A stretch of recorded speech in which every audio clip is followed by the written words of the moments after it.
Claudia, lo primero que le quiero preguntar es, ¿qué ocurre si no pago una deuda que tengo? Bueno, esta pregunta es bastante amplia, voy a tratar de resumirla, pero efectivamente tiene unas consecuencias de tipo civil, sobre todo porque hay una prohibición en la parte penal para las personas pues, que tienen deudas, ¿no? Sin embargo, hay excepciones, ¿no? Entonces, digamos que en la parte civil, lo primero que sucede es que cuando no se inicia con el pago, durante una etapa prejurídica, esta etapa prejurídica normalmente se encargan las casas de cobranza o el mismo banco o entidad a la que se le deba, y posterior a ello, acuerdo y no se paga, pues se cuenta por los valores que respaldan esta obligación, lo cual da vía libre para iniciar un proceso civil ejecutivo. Este proceso ejecutivo que busca efectivamente que los acreedores logren cobrar esta obligación mediante este proceso, y esto arroja como resultado el embargo de bienes, muebles, salarios y demás para poder garantizar el pago de la obligación. Esto en el sentido del proceso ejecutivo como tal. Tenemos otras consecuencias, los reportes de riesgo. Y efectivamente esto daña la historia del juicio. Digamos que son las consecuencias. Muy bien, perfecto. Entonces, dejemos claro, lo pueden embargar a uno, a mí me pueden embargar por una deuda que tenga.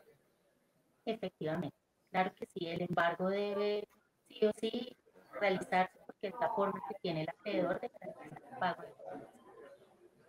Muy bien. Una duda que tienen muchas personas con respecto a las deudas es, ¿yo puedo ir a la cárcel cuando no respondo por una deuda que tenga?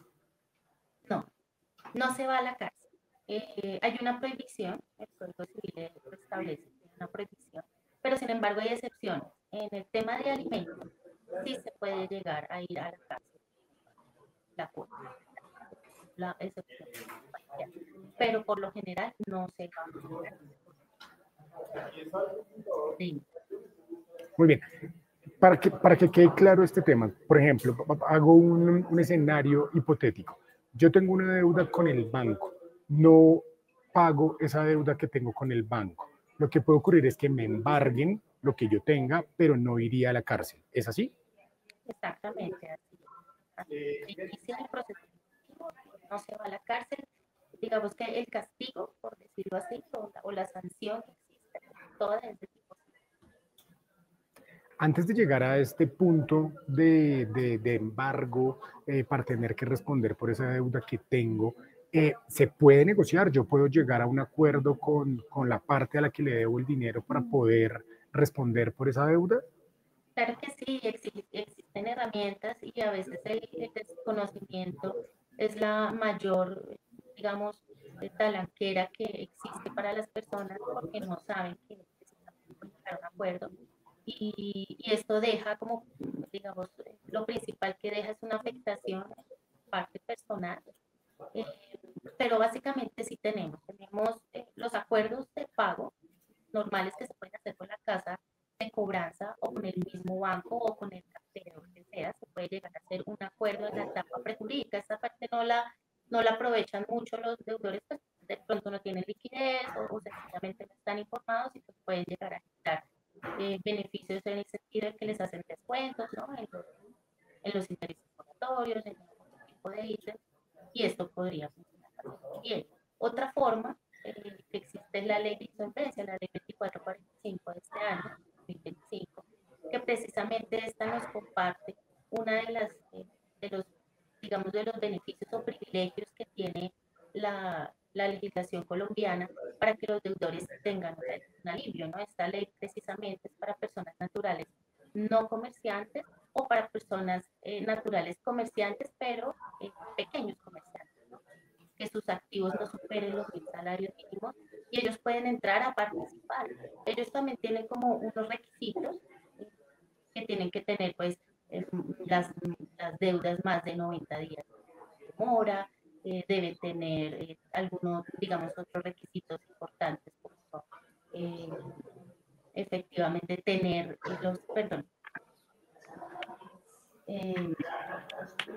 tener precisamente las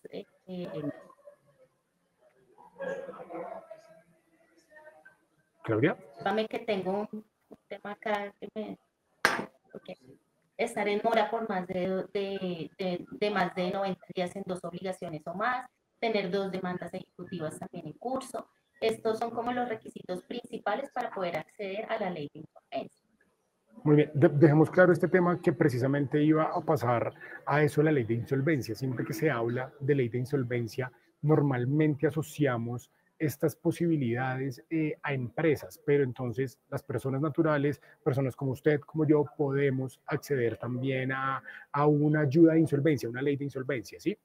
Claro que sí, precisamente esta ley lo que buscó fue eso, precisamente proteger a la persona natural, no comerciante, o a la que es comerciante, porque antes como se podía, a la que es comerciante, pero que sea pequeña comerciante, precisamente para que ellos puedan también acceder y tener este tipo de alivios. No, no se puede, digamos que lo principal que busca esta norma es que precisamente se accedan a los centros de conciliación, porque se solicita ante centro de conciliación, aunque también ya se puede, digamos que esta ley trajo unos beneficios para esto mismo, pero precisamente es acceder a la solicitud de una demanda en donde se citan a todos los acreedores.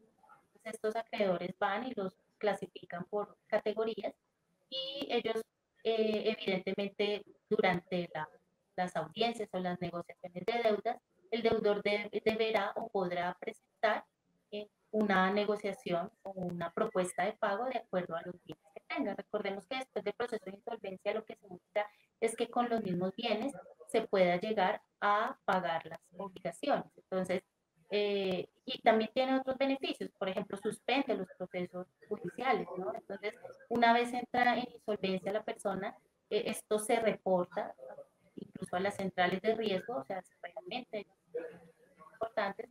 Las personas, una de las bondades que tiene esta ley también es que las libranzas también ingresan como conteo del patrimonio que se debe o de la obligación total. Cesan los pagos de libranza, es decir, que la persona ya no le van a hacer el descuento que antes le hacían por la obligación que adquirió.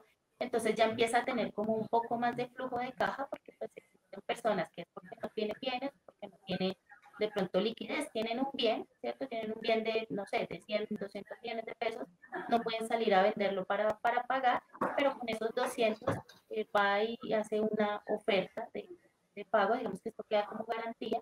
Si la persona no cumple durante ese determinado tiempo, pues entonces el proceso se va a los juzgados municipales para hacer la liquidación patrimonial. Recordemos que si esta persona ya tenía un proceso ejecutivo en curso, pues este proceso cesa y si estaba además vía de embargo, pues este bien ya no se puede embargar, eso es otro, digamos, otro de los beneficios que no se podría rematar y se toma el valor total del bien, no es como, digamos, ante un proceso ejecutivo que se le quita incluso el valor del porcentaje, del 30, al valor real del bien y pues obviamente minimiza la posibilidad de manera. Entonces realmente esta ley 2445 trae muchísimas bondades, incluyendo que la persona pues pueda además sentir que tiene un alivio financiero y que le pueda permitir cumplir con sus obligaciones. Muy bien, me parece importante que ahondemos en algunos temas que nos estaba comentando.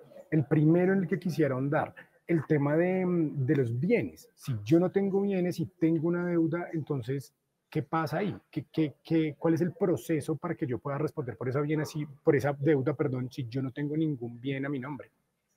Digamos que esas son las bondades de la ley. Precisamente lo que busca es que incluso las personas que no tienen bienes puedan entrar entonces con sus ingresos a tratar de negociar obligaciones. Entonces, ¿qué es lo que pasa? También se va a una liquidación patrimonial. Lo único que cambia es que cuando hay bienes, pues se hace la exigencia de adjudicación, pero cuando no hay bienes, lo que se hace es que se dicta una sentencia anticipada y esta sentencia pues lo que hace es que sí, queda allí la obligación como una obligación moral, una obligación natural y efectivamente pues no pasa, ahí sí dicen no pasa nada porque pues la persona tiene como pagar, pero pues como se cumplió la ley de insolvencia, La idea es que las personas no utilicen este mecanismo como forma de evadir sus obligaciones, porque esto también acarrea cuando se logra comprobar pues que la persona realmente sí tiene cómo pagar y tiene, pues obviamente estaríamos hablando de un fraude procesal o de, digamos, una figura diferente, ¿no? Entonces sí, la idea es que las personas pues utilicen muy bien este mecanismo y puedan llegar a aliviar sus, digamos, su situación financiera con el proceso de insolvencia. Todo lo que usted quiere saber de Colombia y el mundo puede verlo a través del canal de YouTube del Tiempo. Suscríbase.